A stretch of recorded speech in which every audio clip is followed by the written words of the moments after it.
Hello everyone. Today we are going to start a new lecture which is known as problem solving techniques. We are starting the chapter current electricity and the level of illustrations taken in this chapter are of the JEE Mains, NEET and class 12 level. However, we are going to start from the basics and move to the advanced level. Okay. So as you can see the first illustration that we have taken here, मैं क्या करूँगा यहाँ पे कि काफ़ी सारे questions लूँगा and उनके सॉल्यूशंस को बताऊँगा आपको. आपको क्या करना है, you should pause the video and first try this question by yourself and then if you cannot solve it then you should check the solution and if you have solved it you should check that whether your solution is correct or not. हम बिल्कुल basic illustration से start करने वाले हैं and धीरे धीरे will increase the level. So let us solve the first question. First of all read the question. क्या given है मुझे? If 0.5 mole of electrons flow through a conductor in time 8 minutes, okay, the magnitude of electric current is, then you have to find the magnitude of electric current and it has been given to you that Na का मतलब क्या है, Avogadro number is 6 into 10 to the power 23. Generally Avogadro number होता है 6.023 into 10 to the power 23, but in the question this is given. Okay, so I have 0.5 mole of electrons are flowing through the conductor. अच्छा, तो मुझे पता है कि 1 mole of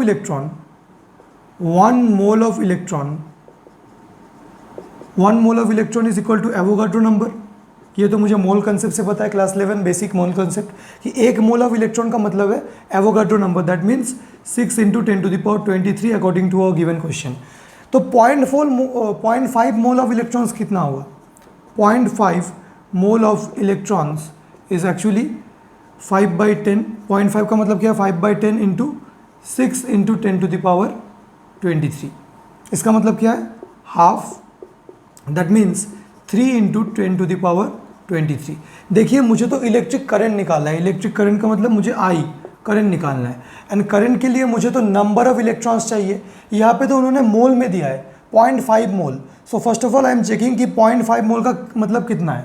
जैसे कि 1 मोल का मतलब है 6 into 10 to the power 23 electrons. So 0.5 mole of electron means 3 into 10 to the power 23 electrons. So what is the number of electrons that I have? N is equal to 3 into 10 to the power 23. And what is electronic charge? Electronic charge का क्या मतलब है? Charge of one electron. What is the charge of one electron? The charge of one electron is 1.6 into 10 to the power minus 19 coulomb. Okay. So अगर मैं current निकालना चाहूँ, so current is equal to total charge flowing by total time taken. Current का तो यही formula होता है, total charge flowing by total time taken. And charge, क्योंकि हमें पता है कि charge is always quantized, मतलब charge always exists in the integral multiple of quantum. तो charge का वैल्यू क्या हो जाता है? n into, what is the value of charge? n into E by T. So can I just put the value? मेरे पास n है, E है and T is also given to me. And T मुझे minutes में given है. देखिए यहाँ पे T is equal to 8 minutes मुझे गिवन है. इसको पहले सेकेंड्स में कन्वर्ट कर लेते हैं into 60 seconds. So can I just put the value here? What is the value of n? n comes out to be 3 into 10 to the power 23 into what is the value of E? 1.6 into 10 to the power minus 19 divided by what is the value of time? 8 into 60. मैंने हर एक चीज़ को SI unit में put किया है, तो मेरा जो current का वैल्यू आ जाएगा that will be in amperes. Now let us just cancel out. अब ठीक से कैलकुलेशन कर लीजिए तो आपका आ जाएगा, जैसे कि I can just cancel out this and 3 gets cancel out here. Okay, so एक ज़ीरो को मैं इसके साथ ले लेता हूँ and this 2 and 2 gets cancelled. तो मेरा यहाँ पे आ रहा है, नीचे तो कितना है? तो ये अगर ऊपर जाएगा तो ऊपर में तो था 10 to the power 23 into, if this will go up then it will become 10 to the power minus 21. that gives me 100 ampere. So अगर आप इसको ठीक से थोड़ा सा कैलकुलेट करेंगे तो आपका आंसर आना चाहिए करंट का 100 ampere, which is option number C. ठीक है ना? तो आप इसको देख लीजिए एंड अच्छे से नोट कर लीजिए. यहाँ पे बस एक ही कंसेप्ट काफ़ी इंपॉर्टेंट है कि 0.5 मोल ऑफ इलेक्ट्रॉन्स आपको गिवन है. तो 0.5 तो मोल है, तो आपको तो मुझे नंबर चाहिए. नंबर कितना है? 1 मोल का मतलब 6 into 10 to the power 23. तो बाई यूनिटरी मेथड 0.5 का मतलब कितना है? 0.5 into 6 into 10 to the power 23. That gives me 3 into 10 to the power 23. So this is the value of small n and this is the electronic charge and I have just applied the basic formula of current to get the answer. So this is one basic illustration on current electricity. Okay, So let's move on to our next question. Question number 2. A solution of CuSO4 furnishes 6 into 10 to the power 16 Cu2 plus ions and 4 into 10 to the power 16 SO4 2 minus ions in time 2 seconds. Okay. Find the electric current passing through the solution. तो आपको एक aqueous solution दिया है किसका, CuSO4 copper sulphate, and इसमें 6 into 10 to the power 6 into 10 to the power 16 Cu2 plus ions present है, और क्या प्रेजेंट है 4 into 10 to the power 16 SO4 2 minus ions. तो this is an important question, ऐसे क्वेश्चन नीट में काफ़ी बार पूछे गए. Okay, so you have to find the electric current passing through the solution. तो कैसे निकालें, हमें तो पता है कि इलेक्ट्रिक करंट का क्या फॉर्मूला होता है, net charge by net time. तो टाइम तो मुझे गिवन है, तो कितना चार्ज फ्लो किया है वो हम निकाल लेते. अच्छा, तो अगर Cu2 plus ion has flown, so certainly there is some charge. तो हम चार्ज ऑफ Cu2 प्लस को सपोज Q1 मान लेते हैं. मतलब Cu2 प्लस आयंस फ्लो करने की वजह से जो चार्ज वहाँ पे फर्निश हुआ उसको हम Q1 मान लेते हैं, एंड SO4 2 माइनस का चार्ज को हम Q2 मान लेते हैं. So what is the net charge that is due to the Cu2 plus ion Q1. ये क्या हो जाएगा, N इंटू ई. हमेशा चार्ज का फॉर्मूला क्या होता है, नंबर इंटू इलेक्ट्रॉनिक चार्ज. अब देखिए इसके ऊपर तो Cu2 प्लस है, मतलब यहाँ पे क्या हुआ है, 2 इलेक्ट्रॉन्स हैव बीन लॉस्ट. तो what is the value of N, कितना मतलब नंबर कितना है, 6 into 10 to the power 16. This is the number of charge particles. इतने Cu2 प्लस आयन्स है, एंड एक Cu2 प्लस आयन में कितना चार्ज है, 2e, मतलब 2 into electronic charge. So this is the charge due to Cu2 plus ion. And what is the value of Q2? Again N into E. What is the number of SO4 2 minus ion? 4 into 10 to the power 16. अच्छा, into what is the charge of 1 SO4 2 minus ion? 2E. What is E? E is the electronic charge. तो ये है. तो अगर मैं Q net निकालूँ, net charge, तो क्या ये सब्ट्रैक्ट हो जाएगा या फिर ऐड हो जाएगा. देखिए हमेशा नेट चार्ज तो ऐड ही होगा, क्योंकि मुझे फ़र्क नहीं पड़ता है कि नेगेटिव स्पीशीज़ ने मतलब नेगेटिव स्पीशीज़ ने इलेक्ट्रिसिटी कंडक्ट किया या फिर पॉजिटिव स्पीशीज़ ने इलेक्ट्रिसिटी कंडक्ट किया. चार्ज इज चार्ज, चार्ज तो हमेशा ऐड ही होना है. तो नेट चार्ज क्या हो जाएगा, Q1 plus Q2. Further more, अगर मैं यहाँ पे एक इलेक्ट्रोलाइट ड्रॉ कर लूँ, ये पॉजिटिवली चार्ज है, ये नेगेटिवली चार्ज है, तो अगर Cu2 प्लस होगा, सो Cu2 plus will flow in this direction and SO4 2 minus will flow in this direction. और हम करंट का डायरेक्शन कौन सा मानते हैं, अलॉन्ग द पॉजिटिव चार्ज. ठीक है ना. तो अगर ये left, if this SO4 2 minus will flow towards the left, but इसका जो नेट करंट है, conventional current, that will B assume towards the right. Either आप ऐसे समझ लो या ऐसे समझ लो कि चार्ज तो मतलब एक सोल्यूशन में Cu2 प्लस ने चार्ज कंडक्ट किया या फिर SO4 2 माइनस ने चार्ज कंडक्ट किया, चार्ज तो ऐड ही होना है. So what is Q1 plus Q2, 6 into 10 to the power 16 into 2e plus 4 into 10 to the power 16 into 2e. यहाँ से क्या कॉमन आ रहा है, कॉमन आ रहा है 10 to the power 16 into 2e, and within brackets क्या आ रहा है मेरा, विद इन ब्रैकेट्स आ रहा है 6 plus 4. So this comes out to be 6 plus 4 is 10, so 10 to the power 17 into 2e. This is the net charge. If this is the net charge, and what is the time taken, the time taken is 2 second. The time taken is 2 second. So can I calculate the current. Current क्या आ जाएगा मेरा, net charge by net time. What is the net charge, 10 to the power 17 into 2, and E का value हम put कर देते हैं अभी, क्या आ जाएगा 1.6 into 10 to the power minus 19 by नीचे कितना आ रहा है 2. ठीक है ना. तो अगर हम इसको कैंसिल कर देंगे तो ये कितना आ रहा है 1.6 into 10 to the power minus 2 ampere, क्योंकि हमने सारे यूनिट्स को SI यूनिट में पुट किया है. पर ये तो कहीं पे आंसर दिख नहीं रहा है, क्योंकि ये मिली एम्पियर में गिवन है. तो अगर मिली एम्पियर में गिवन है तो मिली के लिए तो हमें क्या पता है कि मिली SI प्रीफिक्स जो मिली है उसमें 10 टू द पावर 3 आना चाहिए. तो अगर मुझे ऊपर 10 टू द पावर 3 लाना है तो मैं क्या करूँगा, if I have to bring 10 to the power 3, तो मैं ऐसे लिख सकता हूँ इसको कि 16 लिख लूँ इसको, and 10 to the power minus 3 ampere. मैंने बस एक पॉइंट यहाँ पे शिफ्ट कर दिया टुवर्ड्स द राइट, एंड यहाँ पे -2 को -3 में कन्वर्ट कर दिया. एनीवेज, ठीक है ना. या फिर आप ऐसे सोच लो इसको कि मुझे तो एक ऊपर में 10 टू द पावर -3 लाना था, तो मैंने 10 से डिवाइड किया एंड 10 से मल्टीप्लाई भी कर दिया. ओके, ऐसे नहीं आएगा. अगर मुझे -3 लाना है तो मैं क्या करूँगा, सपोज़ कि मैंने ये पॉइंट हटा दिया और ये 10 अगर ऊपर चला गया तो ये आ जाएगा 16 इंटू 10⁻³ एम्पियर। ठीक है ना, मैं बेसिक से समझा रहा हूँ आपको। And what is 10⁻³ that is milli. So मेरा आंसर आ रहा है 16 milli ampere, which is my option number C again. So this is the solution. इसको आप अच्छे से समझ लीजिए। यहाँ पे जो नेट चार्ज है that is due to the Cu2+ ion and SO4 ion, they will get added up. ऐसा नहीं है कि Cu2+ एक डायरेक्शन में फ्लो कर रहा है, SO4 ऑपोजिट डायरेक्शन में, तो ये माइनस हो जाएगा। ये दोनों ही सोल्यूशन में चार्ज फर्निश कर रहे हैं और चार्ज हमेशा एडिटिव होता है, so they will get added up. ठीक है ना, इसको आप अच्छे से देख लीजिए। We are moving on to our next illustration. Okay, so we are moving on to question number 3। यहाँ पे बोला गया है कि in a hydrogen atom the electron makes about 0.6 into 10⁻16 revolutions per second. Determine the average current on any point on the orbit of an electron. Suppose यहाँ पे एक orbit है, this is a hydrogen atom and in a hydrogen atom there is an electron, एक ही electron तो होता है। सो ये क्या कर रहा है, it is making 0.6 into 10⁻16 revolutions per second। पर सेकेंड बोला गया है, तो मतलब रेवोल्यूशन पर सेकेंड, रेवोल्यूशन पर सेकेंड।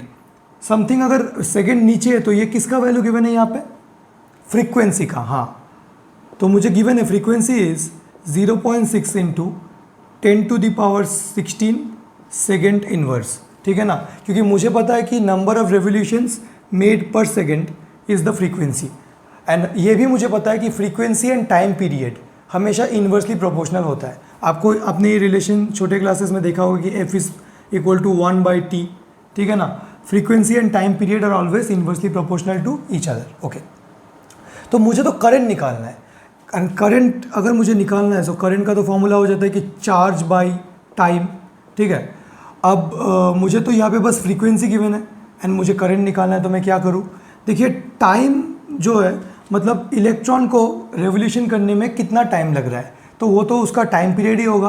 तो फ्रीक्वेंसी मुझे गिवन है यहाँ पे, क्या मैं यहाँ से टाइम पीरियड निकाल सकता हूँ। हाँ, अगर frequency is 0.6 into 10⁻16, so what is the time period, time period capital T comes out to be 1/फ्रीक्वेंसी।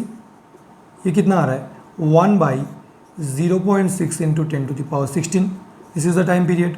Okay, and charge में कैसे निकालूँ, determine the average current on any point on the orbit. Charge का तो मेरे पास formula है N into E by how much T। ठीक है ना, अब मुझे बोला गया है कि एन इलेक्ट्रॉन मतलब एक ही इलेक्ट्रॉन है तो E। So determine the average current on any point on the, determine the average current on any point on the orbit of an electron. Okay, so there is only one electron, so in place of n मतलब number of electrons I am just putting 1. What is the electronic charge? 1.6 into 10⁻19 by what is the time taken? The time period itself is the time taken. That means it is 1/0.6 into 10⁻16. Now when this goes up, it comes out to be 1.6 into 10⁻19 into 0.6 into 10⁻16. ठीक है ना, अगर मैं एक point cancel कर दूँ so it will become like this.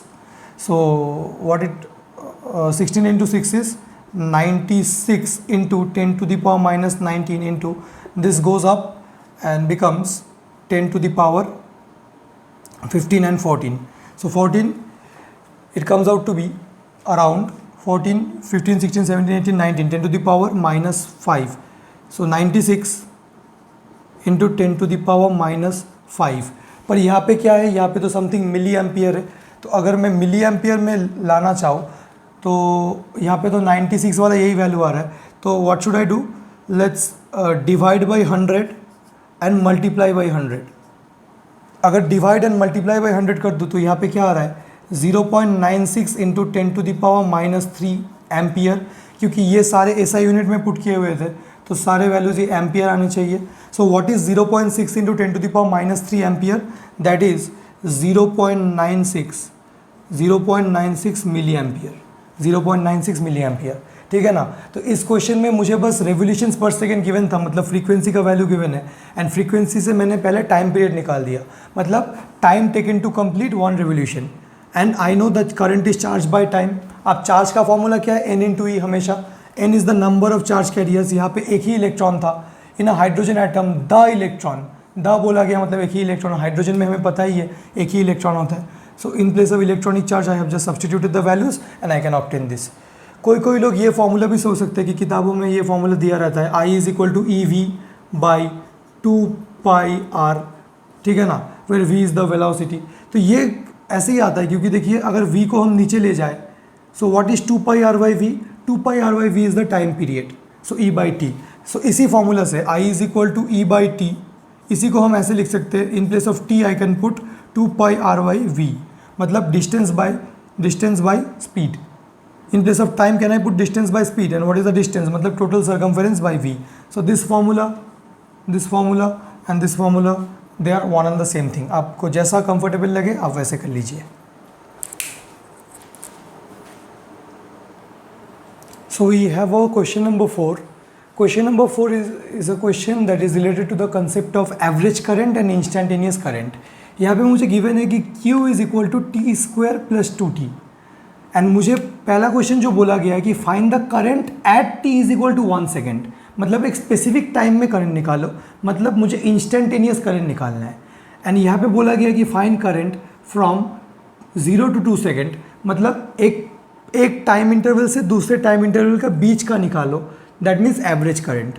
मुझे पता है कि इंस्टेंटेनियस करंट आई इंस्टेंटेनियस जो होता है that is D Q by D T, fractional charge by fractional time, मतलब very small charge by very small time. And अगर मैं एवरेज निकालूँ, I average, that will be delta Q by delta T. Delta Q मतलब Q2 minus Q1 by T2 minus T1।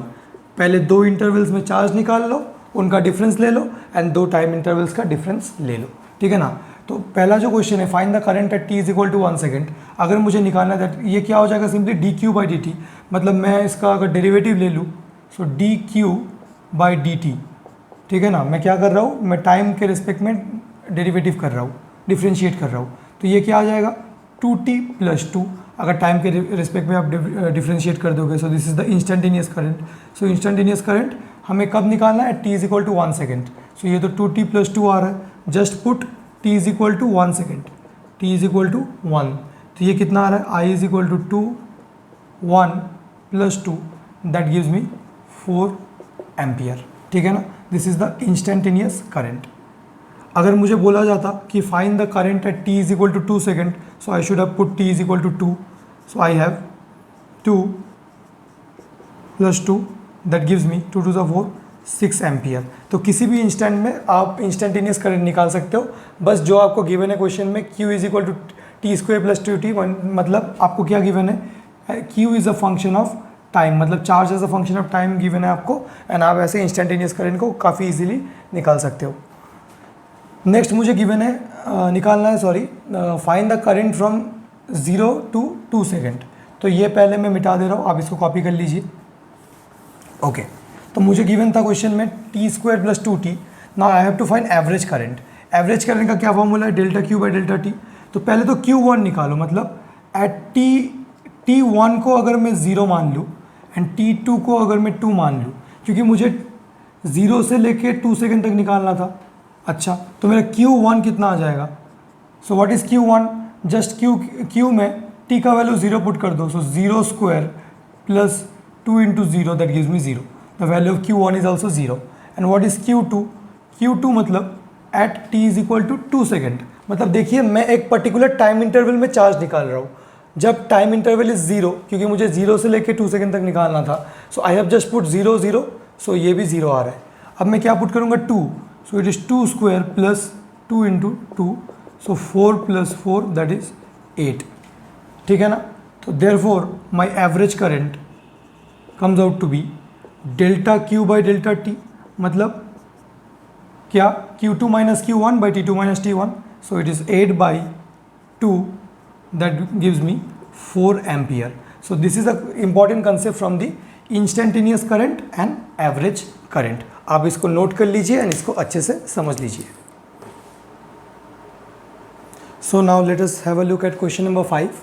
आपको given है कि if I is equal to 3t square plus 2t, calculate the quantity of charge that can pass through the wire during t is equal to 0 to t is equal to 3 second. आपको charge निकालना है। देखिए आपको question में क्या given है, I as a function of time, मतलब current as a function of time given है एंड आपको चार्ज निकालना है।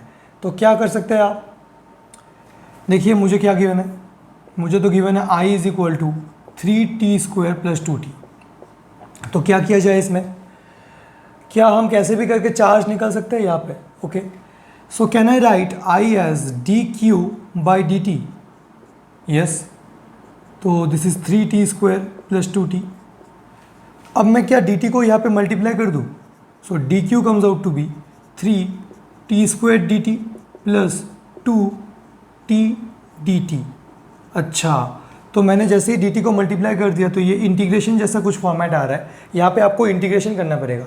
देखिए शायद ऐसा हो सकता है कि आपको क्वेश्चन देख के स्ट्राइक ना करे कि आपको क्या करना है, तो आपको थोड़ा सा पेशेंस के साथ वीडियो को देखना है, क्योंकि जब मैं भी करता था पहले क्लास 11 में तो मुझे भी स्ट्राइक नहीं करता था कि कहाँ पे इंटीग्रेट करना है, कहाँ पे डिफरेंशिएट करना है।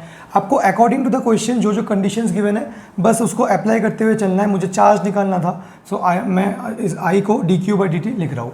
मतलब जब भी current as a function of time t given है, ठीक है ना, और चार्ज निकालना है तो हम इंटीग्रेट करेंगे।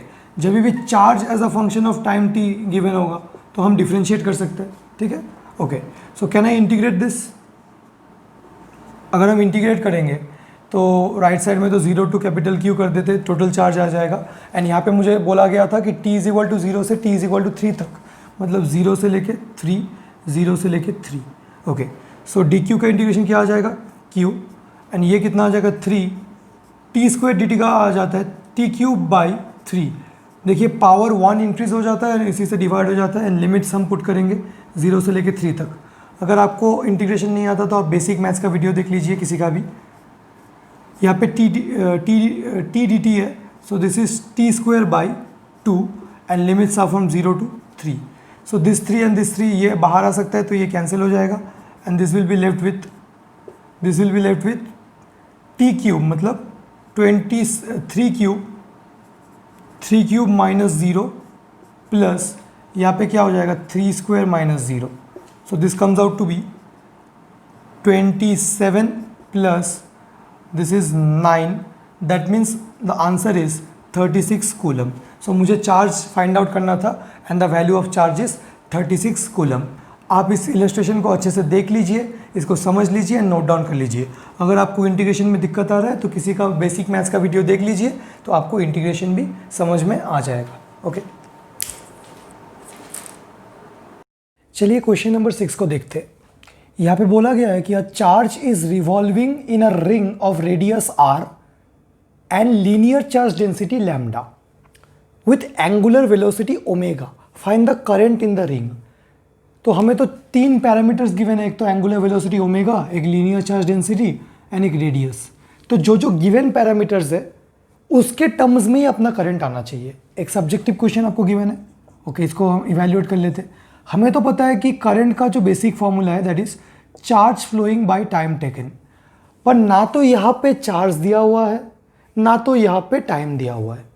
तो हम इसको कैसे करेंगे, देखिए हमें एक लीनियर चार्ज डेंसिटी मतलब it is the charge flowing per unit length, मतलब एक लेंथ L में कितना चार्ज फ्लो कर रहा है, that is the linear charge density. यहाँ पे तो मुझे एक रिंग गिवन था, तो सपोज कर लीजिए एक रिंग गिवन है, एक रिंग का सपोज ये सेंटर है and this is the radius r। कोई भी चार्ज सपोज कीजिए यहाँ पे है charge q that is moving with linear velocity v, मैं लीनियर वेलोसिटी को v मान रहा हूँ। अच्छा, तो अगर एक चार्ज v वेलोसिटी से मूव कर रहा है तो what is the total distance travelled by the charge in one time period, मतलब इन वन रेवोल्यूशन 2πr। तो if I calculate the linear charge density of this ring, so क्या होगा, charge flowing by length covered, तो ये कितना length cover करेगा 2πr। सो lambda का value हो जाएगा q बाई 2πr, ठीक है ना, रेडियस को हम r मान लेते। ओके, सो ये क्या हो जाएगा, यहाँ पे q का वैल्यू क्या हो जाएगा 2πr into lambda, 2πr into lambda मतलब 2πr lambda, this is the value of q। But time तो मुझे नहीं पता। सपोज मान लीजिए कि वेलोसिटी v है, तो क्या मैं बोल सकता हूँ कि distance is equal to speed into time, ये फॉर्मूला तो हमें पता है। एक चार्ज कितना डिस्टेंस कवर करता है रिंग में, 2πr, एंड उसका स्पीड कितना है, मतलब लीनियर वेलोसिटी कितना है, v, एंड टाइम मैं मान लेता हूँ t। सो टाइम मेरा आ रहा है 2πr/v। सो मैंने चार्ज भी निकाल लिया, मैंने टाइम भी निकाल लिया, बस यहाँ पे पुट करना है। इन place of charge can I put 2πr into lambda, and time में क्या पुट कर सकता हूँ, 2πr/v। सो 2πr ने 2πr को मार दिया, v ऊपर चला गया तो क्या हो गया मेरा, v लैम्डा। पर भैया भी तो दिया ही नहीं था, ये तो आपने खुद माना था, मुझे तो एंगुलर वेलोसिटी देना है और मेरा क्या आ रहा है, लीनियर वेलोसिटी। तो क्या मैं एंगुलर वेलोसिटी को या फिर क्या मैं लीनियर वेलोसिटी को एंगुलर वेलोसिटी में कन्वर्ट कर सकता हूँ? हाँ, फ्रॉम सर्कुलर मोशन मुझे पता है कि linear velocity v is angular velocity omega into R. This is the formula that we know from circular motion. If I just put this value here, so मेरा current का value आ जाएगा omega R lambda, just in terms of those quantity that is given. Omega भी given था, lambda भी given था, R भी given था। It's a important question, although easy है पर कभी कभी स्ट्राइक नहीं करता, क्योंकि यहाँ पे ये एंगुलर वेलोसिटी देख के कई लोग घबरा जाते हैं। तो घबराने वाली कोई बात नहीं है, इसको ऐसे इवेल्युएट करना है। कोई क्या करता है, इसमें डायरेक्ट फार्मूला याद रखता है। मैं उससे भी बता दूँ, अगर मैं मेथड 2 से बताऊँ इसका, अगर आपने डायरेक्ट फार्मूला याद रख लिया है कि current is equal to EV/2πr या फिर QV/2πr, where V is the velocity. तो देखिए ये जो Q/2πr है, this term that is charge by length, charge flowing per unit length, तो ये कितना आ जाएगा, ये Q/πr is lambda times V, and what is V? V can be written as omega times R। तो इससे भी आप डायरेक्टली याद रख सकते हो। ये फॉर्मूला कहाँ से आता है, QV/2πr, just using this I is equal to Q/T। जो टाइम है, टाइम का वैल्यू क्या है in case of a circular motion, 2πr/v, मतलब डिस्टेंस बाय स्पीड। तो इससे v ऊपर चला गया तो QV/2πr। तो एक इजी क्वेश्चन था, हमने इवैल्यूएट कर लिया। आप ऐसे भी डायरेक्ट याद रख सकते हो, पर एडवाइजेबल है कि आप इसको ऐसे कर लो। ये अच्छा क्वेश्चन था जो नीट में भी एक बार पूछा गया है, ठीक है ना।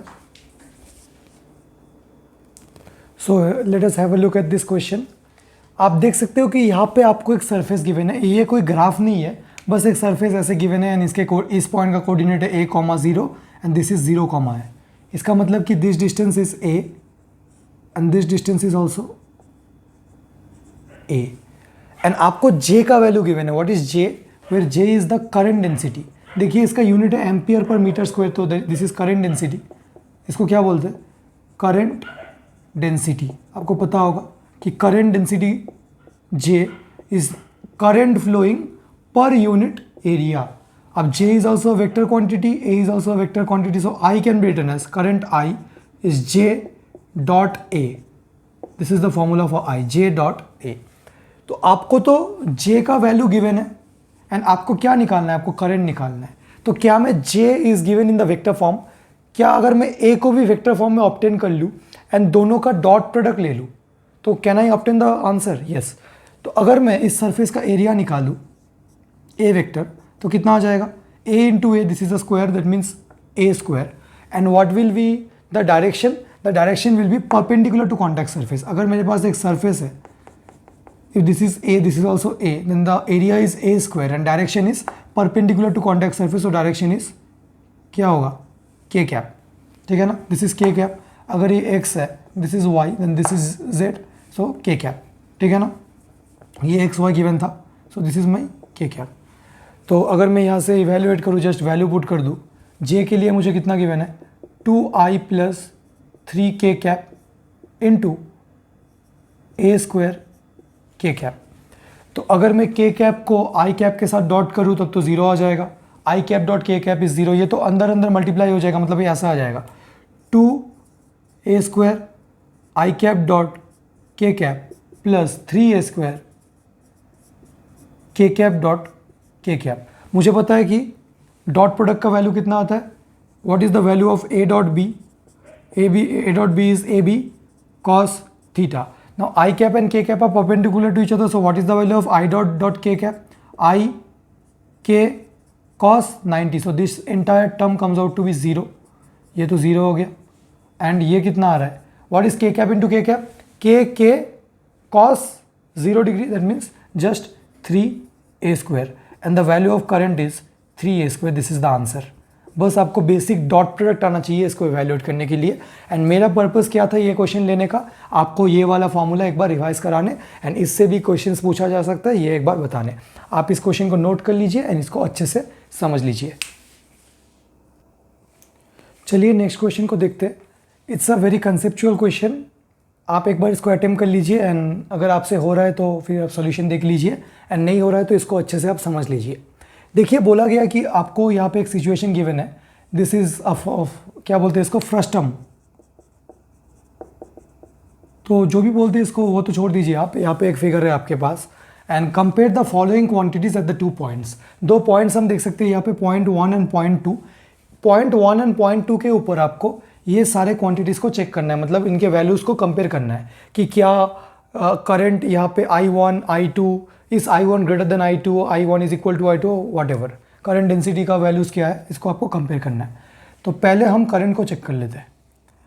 पॉइंट 1 एंड पॉइंट 2, देखिए यहाँ पे एक वायर है, इस वायर से suppose current I is entering, ठीक है ना. सो जो पॉइंट 1 है, पॉइंट 1 का जो एरिया है, मतलब जिस एरिया पे ये लाई करता है, this is small, and point 2 का एरिया काफ़ी ज़्यादा है. तो आपको करंट कंपेयर करना है एट पॉइंट 1 एंड पॉइंट 2. देखिए करंट्स का वैल्यू तो I1 and I2 at point 1 and point 2 will be same because current is independent of area. The magnitude of current मतलब कितना current flow करेगा, that only depends upon the path. अगर circuit same है, if it's a series circuit, एक ही line में current जा रहा है तो मैग्नीट्यूड तो बीच में चेंज होने का कोई रीज़न नहीं है. हाँ, यहाँ पे लार्जर एरिया से करंट फ्लो कर रहा है, यहाँ पे स्मॉलर एरिया से करंट फ्लो कर रहा है, पर उससे कोई फर्क नहीं पड़ता. करंट का जो मैग्नीट्यूड है that should remain same, because वो तो एरिया पे डिपेंड नहीं करता, बस चार्ज एंड टाइम के ऊपर डिपेंड करता है ना. तो करंट का वैल्यू तो सेम ही होगा, करंट में तो कोई डिफरेंस आने वाला नहीं है. ऑप्शन नंबर बी को हम देखते हैं, मतलब करंट डेंसिटी. हमें क्या पता है कि करंट तो क्या हुआ, करंट थ्रू आउट कॉन्स्टेंट है, क्योंकि हमने अगर हाँ यहाँ से अगर एक और सर्किट निकल जाता तो यहाँ पे करंट डिवाइड हो जाता, पर क्योंकि एक सिंगल पाथ है तो करंट डिवाइड नहीं होगा, करंट कांस्टेंट होगा. तो अगर हमें करंट डेंसिटी देखना है तो हमें पता है कि current density is current by area. अब करंट तो यहाँ पे कांस्टेंट है, हमें तो पता है कि I is constant. So can I say that J is inversely proportional to A, क्योंकि करंट कांस्टेंट है तो J and A inversely proportional. अगर एरिया ज़्यादा होगा तो J कम होगा. मतलब यहाँ पे देखिए जो पॉइंट 2 यहाँ पे लाई करता है, यहाँ पे एरिया ज़्यादा है. अगर एरिया ज़्यादा है तो करंट का वैल्यू करंट डेंसिटी का वैल्यू कम है. Current density is inversely proportional to area, तो J2 मतलब J1 will be greater than J2. देखिए J1 मतलब पॉइंट 1 में एरिया कम है, अगर area is less so current density is more, अगर area is more current density is less. So this is number 2. अगर हम इलेक्ट्रिक फील्ड की बात करें तो हमें एक फॉर्मूला पता है कि J is equal to, current density के टर्म्स में सोच लेते हैं, J इज़ इक्वल टू, शायद ये आप सोच नहीं पाएंगे होंगे, तो J is equal to sigma into E से चेक कर लीजिए. ये क्या है, this is the vector form of Ohm's law. अब भैया ये कहाँ से आया, हमने तो ये पहली बार देखा, आप थोड़ा बता भी दो ये कैसे लिख रहे हो आप. तो देखिए ये तो कुछ नहीं है, ये वही वाला जो एक्सप्रेशन है अपना V is equal to I R, इसी से आ जाता है. अगर V is equal to I R है तो क्या मैं लिख सकता हूँ I इंटू आर के जगह रो L बाई ए. अब सारे टर्म्स को उधर ट्रांसफ़र कर दीजिए, रो अगर इधर आ जाएगा V A by L and rho भी नीचे है सो I. ठीक है, इतना तो हो गया. क्या कीजिए, A को इधर लेके आइए, मतलब A को यहीं पे रहने दीजिए, मतलब I बाई ए एक साइड में कर लीजिए, I by A on one side and V rho by L. ठीक है ना, मतलब मैंने I बाई ए को एक साइड में रखा, रो और L को ट्रांसफर कर दिया उधर. What is I by A, I by A is J. What is 1 by rho, 1 by rho is sigma. अगर rho is resistivity so 1 by rho is sigma conductivity. And what is V by L? Potential difference by length, that is electric field. So J is equal to sigma into E. तो आप एक बार देख लीजिए कि J is equal to sigma into E. This is the vector form of Ohm's law. This is the scalar form of Ohm's law and this is the vectors form of Ohm's law. तो अगर हम देख लेते हैं इसको एक बार कि J is equal to sigma into E. ये sigma तो है, sigma is a constant. अगर J1 is greater than J2, since J1 is greater than J2 and sigma is constant, so certainly E1 will be greater than E2. इसी expression से आप compare कर सकते हो, क्योंकि सिग्मा तो कांस्टेंट है, अगर J1 बड़ा है तो E1 भी बड़ा होना पड़ेगा। अब हम कंपेयर कर लेंगे ड्रिफ्ट वेलोसिटी को। ड्रिफ्ट वेलोसिटी का क्या फॉर्मूला है? हमने एक फॉर्मूला देखा था, I is equal to NEAVD। This is the formula for drift velocity where, मतलब एक फॉर्मूला है करंट के साथ। तो अगर मैं ए को इधर लेके आऊँ तो मेरा आ रहा है J is equal to NEVD, मतलब N into E, this is a constant, N is the number of free charges per unit volume and E is the electronic charge. So this is a constant term. अगर J, देखिए ये constant है और यहाँ पे just VD है, तो VD का वैल्यू क्या आ रहा है? VD is J by NE, मतलब J by some constant. Since J1 is greater than J2, so VD is directly proportional to J because ये constant है. So VD मतलब drift velocity in situation 1 will be greater than drift velocity in situation 2. तो हमने चारों parameters को यहाँ पे compare कर लिया। करंट तो कांस्टेंट होगा थ्रू आउट द सर्किट क्योंकि पाथ चेंज नहीं हो रहा है। J1 is greater then J2 क्योंकि ये एरिया छोटा है तो ये करंट डेंसिटी ज़्यादा होगा। सिमिलरली अगर ये करंट डेंसिटी ज़्यादा है J1 तो electric field at 1 will be greater and similarly drift velocity will be greater. ठीक है ना। हमें ये भी पता है कि drift velocity VD is mu times E, तो अगर ड्रिफ्ट वेलोसिटी, मोबिलिटी तो कांस्टेंट है, drift velocity is directly proportional to electric field. अगर electric field E1 is greater then drift velocity, this drift velocity यहाँ पे VD1 is greater than drift velocity at 2. So it's an important question, conceptual है थोड़ा सा, शायद आपसे नहीं हुआ होगा, तो आप एक बार इसको अच्छे से देख लीजिए एंड इसको अच्छे से समझ लीजिए। अगर आपको कोई भी दिक्कत है तो आप नीचे कमेंट सेक्शन में बताइए मुझे। ऑल्दो दिक्कत नहीं होना चाहिए, एक बार अच्छे से देख लीजिए। अगर J का आपने निकाल लिया तो बाकी तो निकाल ही सकते हैं आप। ओके, चलिए let us have a look at the next question. Important question है, JEE मेंस 2019 में पूछा गया था, काफ़ी सिंपल है ऑल्दो। तो देखिए कि drift speed of electrons when 1.5 ampere current flows through a copper wire of cross section area 5 millimetre square, units का ध्यान रखना, इज V। तो ड्रिफ्ट स्पीड तो V गिवन है। If electron density in copper is 9 × 10⁻28 per metre cube, then the value of V in millimetre per second. V का value तो निकालना है पर यूनिट क्या होना चाहिए? मिलीमीटर पर सेकेंड, ध्यान रखना इज। तो चलिए जो जो क्वांटिटीज हमें गिवन है उसका वैल्यू एक बार लिख लेते हैं। हमें तो करंट का वैल्यू गिवन है कितना? 1.5 एम्पियर। और क्या गिवन है हमें? एरिया का वैल्यू गिवन है। एरिया कितना है मेरे पास? 5 millimetre square. And drift velocity VD कितना है? V, यही तो निकालना है। इलेक्ट्रॉन डेंसिटी इन कॉपर, भैया ये इलेक्ट्रॉन डेंसिटी क्या है? देखिए जब आपने ये फॉर्मूला डिराइव किया था I is equal to NEAVD, ये जो N है ना, number of free charges per unit volume. आप यूनिट देख के बताइए। देखिए पर मीटर क्यूब मतलब नंबर पर यूनिट वॉल्यूम, तो नीचे वॉल्यूम था इसलिए पर मीटर क्यूब आ रहा है। So this is the value of N is equal to 9 × 10⁻28 per metre cube. Unit देख के आपको पहचानना है, ये N का वैल्यू गिवन है। अब बस यही निकालना था, तो काफ़ी सिंपल ही है पर थोड़ा सा कैलकुलेटिव हो सकता है ये आपके लिए। तो मैं थोड़ा सा इसका कैलकुलेशन को शॉर्ट करने की कोशिश कर रहा हूँ। ये मिलीमीटर स्क्वायर है, इसको मीटर क्यूब है, ये SI में है, ये भी SI में है, ये SI में नहीं है तो इसको SI में लेके आइए। मिलीमीटर स्क्वायर को अगर हम मीटर स्क्वायर में करेंगे, हमें पता है मिली का मतलब 10⁻³ तो मिलीमीटर स्क्वायर है तो मैं 10⁻⁶ मीटर स्क्वायर में कर लेता हूँ। ठीक है ना, ये हो गया अपना। अब मैं क्या अप्लाई करूँ? I is equal to NEAVD। What is I? 1.5। What is N? 9 × 10⁻28। What is the electronic charge? 1.6 × 10⁻19।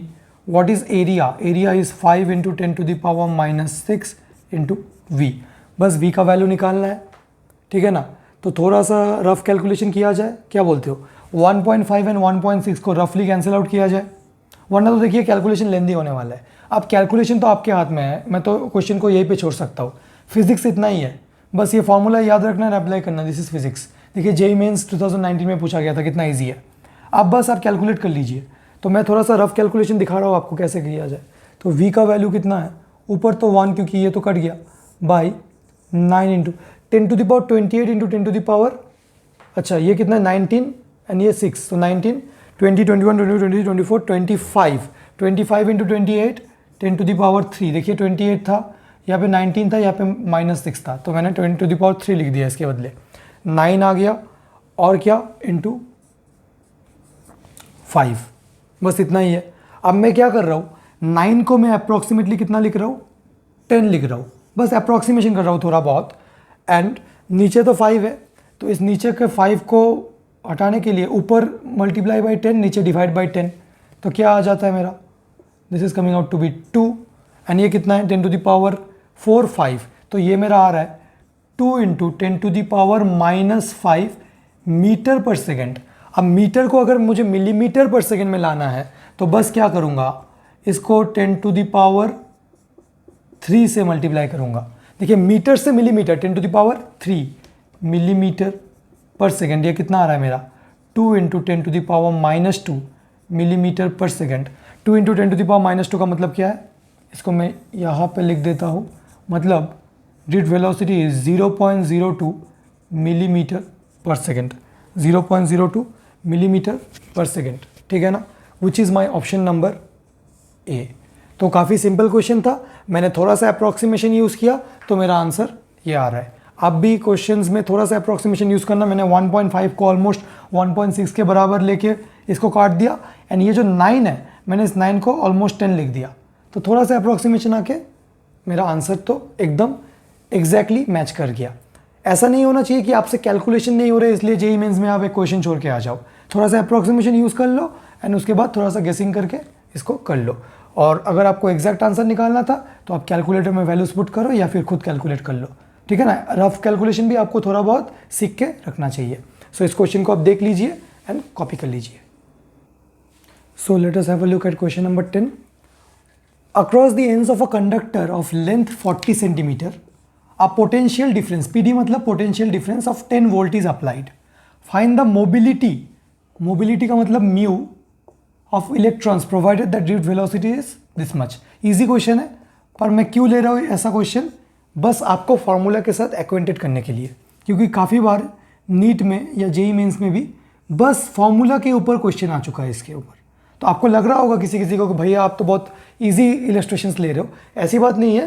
पहली बात तो मैं बेसिक से चल रहा हूँ एंड सारे फॉर्मूलाज को कवर करते हुए चल रहा हूँ, ठीक है ना। अपकमिंग लेक्चर्स में अभी तो बस क्वेश्चन नंबर 10 ही है, हम तो काफ़ी क्वेश्चंस लेने वाले। In the upcoming lectures you will get good questions. तो एक लेंथ कितना है इसका, 40 सेंटीमीटर। यार सबके लिए तो सोचो ना, आपको आता है तो आप वीडियो को थोड़ा सा फास्ट फॉरवर्ड कर लो, पर काफ़ी ऐसे हैं जिनको थोड़ा सा दिक्कत है इसमें। और ये क्या हो रहा है कि 10 वोल्ट अप्लाई हो रहा है, मतलब पोटेंशियल डिफरेंस तो 10 वोल्ट है, लेंथ कितना है 40 सेंटीमीटर। इसको अगर मैं मीटर में कर लूँ तो 40/100 मीटर, मतलब 4/10 metre, okay. And drift velocity कितना गिवन है मुझे, VD that is 5 × 10⁻⁻6 metre per second. And मुझे मोबिलिटी म्यू निकालना है, तो मुझे पता है कि एक फॉर्मूला है कि क्या है, drift velocity is mobility into electric field. काफ़ी फेमस फॉर्मूला है, drift velocity is mobility into electric field. Electric field का वैल्यू क्या है, इलेक्ट्रिक फील्ड मतलब पोटेंशियल पर यूनिट लेंथ V/L। अब V भी गिवन है, L भी गिवन है, तो ड्रिफ्ट वेलोसिटी के जगह मैं ये पुट कर लूँ 5 × 10⁻⁻6। म्यू तो मुझे निकालना है, what is E, E is V/L। V कितना है 10/L कितना है 4/10, तो 10 तो ऊपर चला जाएगा।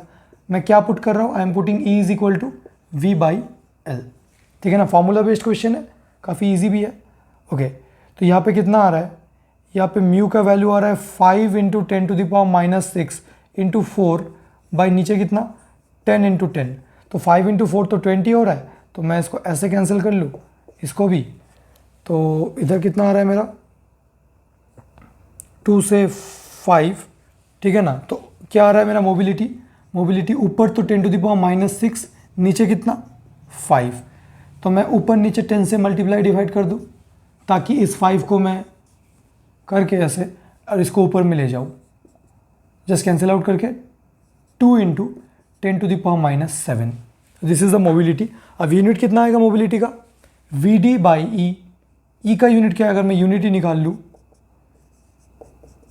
सो it is VD/E। What is VD? Meter per second. And what is E?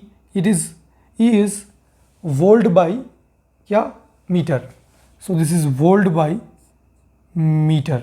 So metre अगर ऊपर चला गया तो metre square second to the power -1 volt to the power -1, this is the unit. Metre square second to the power -1 volt to the power -1, ये एक unit हो सकता है and this is the value of mobility. So this was also an easy question. एक बार मैंने बस situation को visualise कर दिया है आपके लिए एंड फिर मैंने बस इवेल्युएट कर दिया using the formula drift velocity is mu into E. तो आज के लेक्चर में इतना ही, let's meet in the next lecture. आज मैंने कुछ बेसिक क्वेश्चंस लिया है, सो नेक्स्ट लेक्चर ऑनवर्ड्स मैं क्या कर रहा हूँ इस प्रॉब्लम सॉल्विंग सेशन में, I am covering each and every type, चाहे वो ईजी हो या टफ हो, बस मैं एक बार आपको पूरा सिलेबस रिवाइज करा दे रहा हूँ in the form of questions. देखिए काफ़ी आपको यूट्यूब चैनल मिल जाएंगे जिन्होंने अच्छे से थ्योरी कवर कर दिया है, तो आपका अगर थ्योरेटिकल डाउट्स है तो आप उन सब चैनल को रेफर कर सकते हो। मेरा पर्पज़ यही है कि आपसे थोड़े बहुत क्वेश्चंस डिस्कस कर लूँ ताकि आपका फॉर्मूला रिवाइज होता रहे, तो बोर्ड के लिए भी अच्छा है एंड जेई मेंस नीट में भी ऐसा पूछा जा रहा है, तो आपका जो क्लास 12 है जेई मेंस एंड नीट या फिर और भी जितने कॉम्पिटिटिव एग्जाम्स हैं वो सारे इसमें अच्छे से कवर हो जाएंगे। सो मिलते हैं अगले लेक्चर में, आपको पसंद आया होगा। अगर आपको किसी भी क्वेश्चन में डाउट आ रहा है तो आप टाइम स्टैम्प के साथ मुझे नीचे बता दें और नेक्स्ट लेक्चर में मैं कोशिश करूँगा कि और अच्छे इलस्ट्रेशन लेके आऊँ। Till then take care, keep working hard, stay happy, stay humble, bye bye.